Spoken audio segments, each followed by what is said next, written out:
성도님들 반갑습니다. 벌써 30년이 지났습니다. 1995년 한국 사회를 뒤흔든 노래가 하나 있었습니다.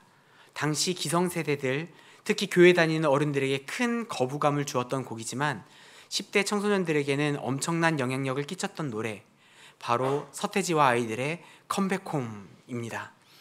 이 노래가 발표된 후 실제로 가출 청소년들이 많이들 집으로 돌아오는 일이 많아졌고, 이는 사회적인 화제가 되었습니다.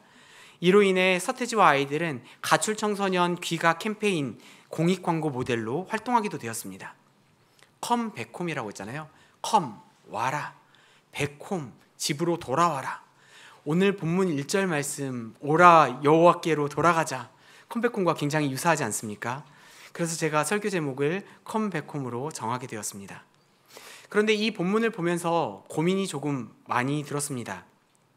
많이 들어본 굉장히 익숙한 본문이지만 호세아서 6장 1절에서 3절 말씀은 학자들 사이에서 해석이 극명하게 나뉘어지기 때문입니다. 문제의 포인트는 이 구절을 누가 말하였느냐라는 건데요. 누가 말하였는지에 따라서 해석이 정말 다르게 큰 차이를 이루기 때문입니다. 어떤 학자들은 1절에서 3절 말씀을 말을 전한 사람이 이스라엘 백성이라고 봅니다. 6장 1절의 바로 전 구절인 5장 마지막 절을 개역 한글판으로 보면은 이렇게 기록되었는데요. 제가 한번 읽어보겠습니다. 내가 내 곳으로 돌아가서 저희가 그 죄를 뉘우치고 내 얼굴을 구하기까지 기다리리라. 저희가 고난을 받을 때에 나를 간절히 구하여 이르기를. 여기에 이어서 오라 우리가 여호와께로 돌아가자. 1절 말씀이 나옵니다. 이 개역 한글판 내용을 보면 1절에서 3절까지 말한 자가 누군지 명확하게 나옵니다. 저희가 고난을 받을 때 나를 간절히 구하여 이르기를 오라 우리가 여호와께로 돌아가자 라고 했으니까 이 고난을 당하는 사람, 이스라엘 백성이 바로 말을 한 자라고 확실히 볼 수 있죠. 그래서 이 해석을 하는 학자들은 이스라엘 백성들의 1절에서 3절까지의 말씀, 이 고백을 거짓 회개라고 봅니다. 하나님이 좋아할 만한 말을 하고 그 말을 하면 하나님께서 회복시켜 주실 것이라고 생각하고 하는 경박한 회개. 왜냐하면요, 그 이후에 3절 말씀이 끝나고 4절부터 이어지는 말씀에서 하나님께서 이스라엘과 유다를 향해서 굉장히 너희들의 위선에 대해서 책망하시는 내용이 나오기 때문에 그 사람들의 그 회개, 돌아가자, 하나님께서 우리를 살리실 것이다 말하는 그 회개가 그거를 액면 그대로 받아들이면 안 된다라고 말하는 것입니다. 진정한 회개라기보다는 하나님의 그 은총을 끌어들이기 위한 위장된 노력이라는 것이죠. 그들은 자기 자신의 죄를 너무나 가볍게 여긴 탓에 자신들이 하나님이 원하시는 방향대로 움직이기만 해도 하나님이 우리를 속히 회복해 주실 것이라고 생각한 것입니다. 우리가 가진 성경책을 보시면 6장의 맨 윗부분에 부제목으로 백성들의 불성실한 회개라고 써 있는 것도 볼 수 있습니다. 그런데 다른 학자들의 의견도 만만치 않습니다. 우선 개역 한글판 5장 마지막 절 15절 말씀을 보면 저희가 고난을 받을 때 나를 간절히 구하여 이르기를 이라는 구절에서 이르기를 이라는 말이 성경 원어에는 없어요. 그렇기 때문에 6장 1절에서 3절 말씀이 이스라엘 백성이 말했다라고 말할 만한 근거로는 부족하다라는 것이죠. 문맥의 흐름을 보면 1절에서 3절 말씀은 이스라엘 백성의 말이 아니라 호세아 선지자의 선포라고도 볼 수 있습니다. 암울하고 힘든 상황이지만 하나님께서 자기의 자리로 물러가서 백성들의 긍정적인 반응을 기다리신다라는 선언 이후에 선지자가 나타나 소망의 메시지를 힘차게 외치는 것이죠. 그리고 아까 전자의 그 사람들은 3절과 4절 말씀을 이어지는 것으로 보는 한편 선지자가 한 말이라고 생각하는 사람은 1절에서 3절 말씀을 별도의 선포, 별도의 외침으로 보고 4절에서 11절 말씀을 4장과 5장에서 이어지는 하나님의 비난이 다시 재개되는 별도의 말씀으로 보고 있습니다. 저는 이 두 가지 중에서 후자, 선지자의 외침으로 보고 있는데요.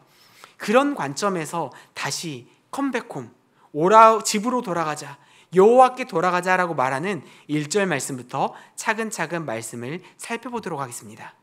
1절 말씀 우리 한번 같이 읽어볼까요? 읽겠습니다. 오라 우리가 여호와께로 돌아가자. 우리를 찢으셨으나 도로 낫게 하실 것이요 우리를 치셨으나 싸매어 주실 것임이라. 아멘. 성경 말씀을 깊이 살펴보기 위해서는 본문의 단서를 통해 추리하며 살펴봐야 되는데요. 1절 말씀에서 전하는 우리의 지금 상태는 어떻습니까? 여호와께로 돌아가자라는 말은 지금 우리가 여호와를 떠나 있다라는 것을 말하고 있습니다. 그리고 지금 우리는 여호와로부터 찢어진 상태이고요. 하나님이 치신 상태, 얻어맞은 상태입니다. 그렇다면 미래의 우리의 상태는 어떨까요? 도로, 본래대로 낫게 해주실 것입니다. 다시 싸매어 주실 것입니다. 2절 말씀도 1절 말씀과 굉장히 유사합니다. 2절 말씀 한번 읽어보도록 하겠습니다. 읽겠습니다. 여호와께서 이틀 후에 우리를 살리시며 셋째 날에 우리를 일으키시리니 우리가 그의 앞에서 살리라. 아멘. 여호와께서 우리를 살리시며 우리를 일으키시리니 라는 말은 지금 우리의 상태는 죽은 상태라는 것입니다. 그리고 우리는 넘어진 상태라는 것을 보여주고 있습니다. 미래의 우리 모습은 하나님이 살려주실 것이고 일으켜주실 거라고 이야기하고 있어요.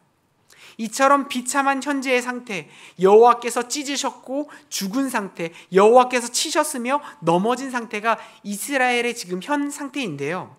그런데 미래의 상태로 가기 위해서 해야 될 것은 무엇입니까? 호세아 선지자가 정말로 하고 싶은 두 가지 권유, 여호와께로 돌아가자, 그리고 3절에 나오는 여호와를 알자라는 것입니다. 여호와께로 돌아가기 위해서는 그분을 알아야 됩니다. 여호와를 아는 것이 여호와께로 돌아가는 것입니다. 왜 우리가 돌아가야 됩니까? 낫기 위해서, 싸매어주고 살려주며 일으켜주시는 것, 그것 때문일까요? 그것도 틀린 말은 아니지만 정말 가장 중요한 핵심은 우리가 그분 앞에서 살기 위함입니다. 하나님께로 돌아가지 않은 상태, 하나님을 알지 못하는 상태가 4절에서 11절까지의 모습인데요. 이 백성이 하나님을 완전 떠난 것도 아닙니다. 불신자도 아니에요. 하나님을 압니다. 하나님을 믿어요. 6절에서 나온 것처럼 하나님께 제사도 번제도 드리는 사람들입니다. 하나님을 향한, 사람들을 향한 인애도, 하나님이 원하시는 인애도 가지고 있습니다. 그런데 문제가 뭐냐면 그들의 제사는 마음에도 없는 제사, 마음에도 없는 번제라는 것입니다. 학생 2명이 서로 이야기를 하고 있습니다. 그 중에 한 명이 자기 자랑을 해요. 나 이번에 수능 1등급 나왔다. 자랑하는 이유가 무엇입니까? 그것을 알아봐 달라는 거죠. 그것을 보고 호응해 달라는 것입니다. 그런데 그 이야기를 듣는 친구가 대단하네, 부럽다, 좋겠다, 이렇게 말을 하게 된다면 이런 대답을 영혼 없는 멘트, 영혼 없는 대답이라고 말할 것입니다. 대답은 했어요. 대단하다라고 축하는 해줬습니다. 하지만 진심이 조금도 담기지 않은 영혼 없는 것 같은 그 대답은 그 듣는 사람을 기쁘게 해줄 수 없다라는 것이죠. 이스라엘의 제사, 이스라엘의 번제도 마찬가지였습니다. 영혼이 없는, 마음이 담기지 않은 제사였습니다. 형식적인, 의무감이 어쩔 수 없이 하게 되는, 하나님께서는 이런 거를 원하지 않으십니다. 6절 말씀 우리 같이 읽어볼까요? 6절입니다. 나는 인애를 원하고 제사를 원하지 아니하며 번제보다 하나님을 아는 것을 원하노라. 아멘. 사람들은 생각합니다. 생활이 어려운 사람들, 도움이 필요한 사람들은 어떤 것을 줘도 다 좋아할 것이다. 사실 그렇지 않습니다. 그 사람들도 원하는 게 있어요. 받고 싶은 게 있습니다. 그런데 그 받는 사람의 마음은 무시하고 배가 불렀구만, 주면 주는 대로 고맙다고 받아야지 라고 하며 마음대로 자기가 원하는 것을 대충 던져주는 것은 그 사람들을 존중하지 않는 것입니다. 무작정 준다고 좋아할까요? 주면 준다고 다 좋아할 것이라는 생각은 하지 않는 게 좋습니다. 제가 서두에 앞선 옛날 노래로 시작했던 것처럼 또 다른 옛날 노래를 하나 소개해 보려고 하는데요.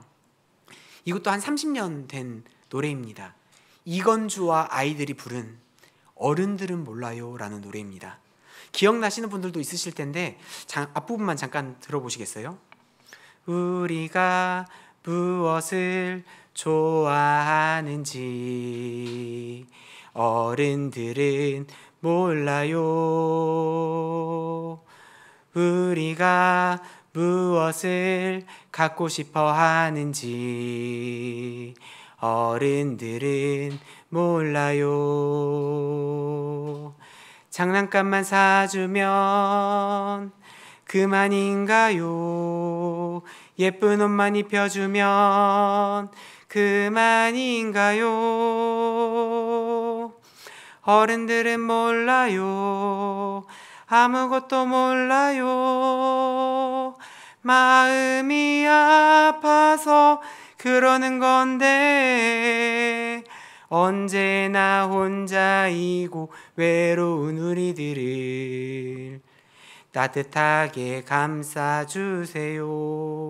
이 가사를 들으면 제 아이가 직접 저에게 말하는 것 같기도 하고 한편으로는 하나님께서 말씀하시는 것 같기도 합니다.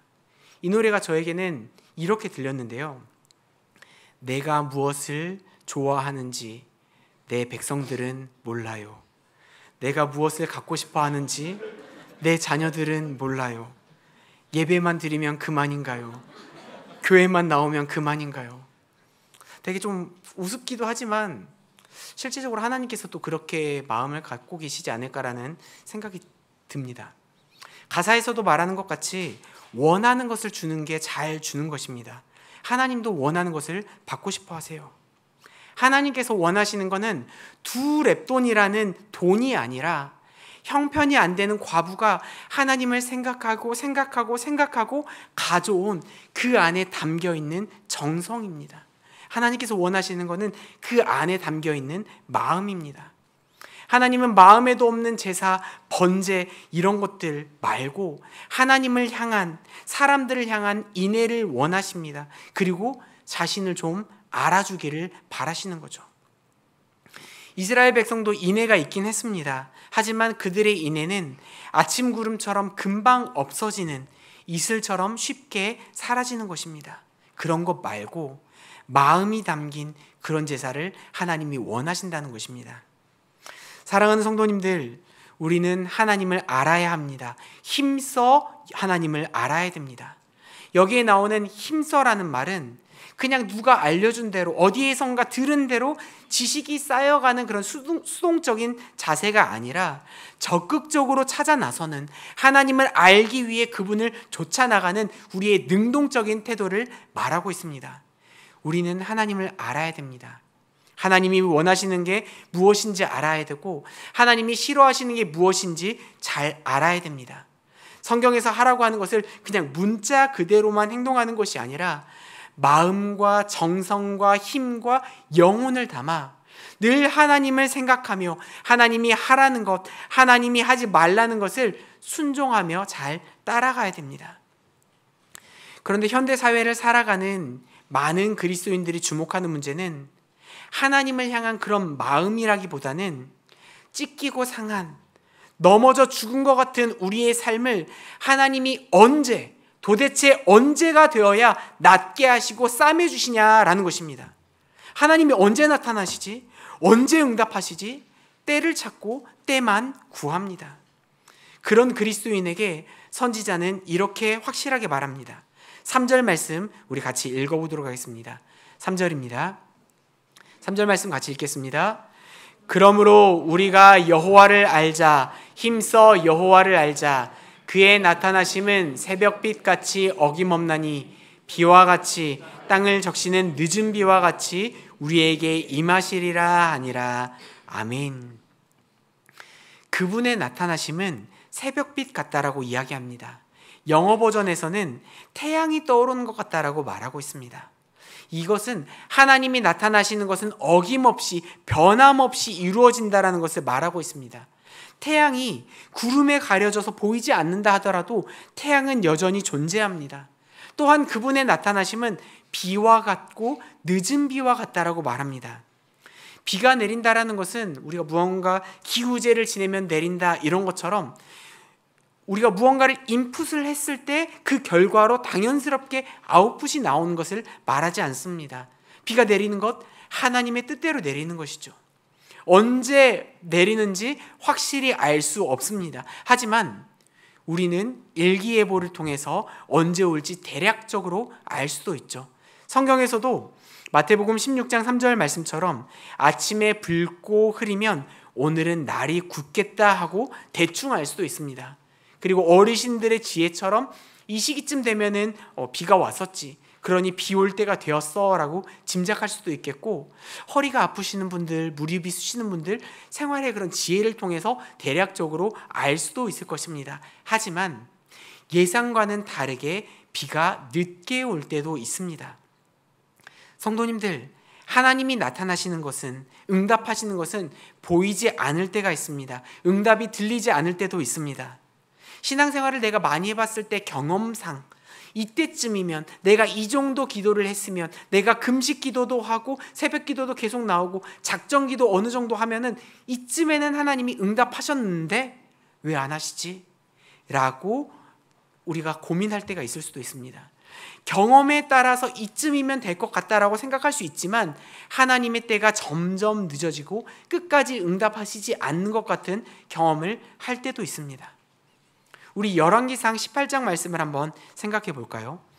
바알의 선지자 450명을 이긴 엘리야가 아합에게 이렇게 말합니다. 올라가서 먹고 마시소서, 큰 비 소리가 있나이다. 이때는 심한 기근이 3년 동안 지속되었던 상황이었습니다. 엘리야는 아합이 올라간 후 갈멜산 꼭대기에 올라가서 기도합니다. 하나님을 의지하며 기도합니다. 그리고 그의 종 사환에게 가서 저기 올라가서 바다 쪽을 바라봐라 라고 하지만 사환은 돌아와서 아무것도 없습니다 라고 하죠. 분명 하나님께서는 비를 내리겠다라고 엘리야에게 약속하셨는데 그것만 믿고 아합 왕 앞에서 호언장담을 하며 올라가십시오, 비가 올 것입니다 라고 말을 했는데 변화가 없는 것입니다. 엘리야는 또 기도하고 2번, 3번, 4번 사환을 시켜서 계속해서 바다를 보고 오라고 반복해서 이야기를 합니다. 변화가 있는지 물어봐요. 그런데 5번, 6번 계속해서 보냈지만 사환이 하는 대답은 아무것도 보이지 않습니다. 아무런 변화가 없습니다. 엘리야의 심정이 어땠을까요? 왕에게 한 장담이 이루어지지 않은 것을 보면서 아합왕이 나에게 다시 돌아와서 추궁하면 어떡하지? 하나님이 아까는 분명히 일하셨는데 왜 지금은 응답하지 않으시는 걸까? 하나님이 능력이 나에게서 떠나갔는가? 내가 무언가 잘못한 거라도 있는가? 불안해하지 않았을까요? 저라면 그랬을 것 같습니다. 하나님의 응답이 없는 상황, 이해되지 않은 상황이 있었지만 엘리야는 계속해서 땅에 꿇어 엎드려 그의 얼굴을 무릎 사이에 넣고 기도했습니다.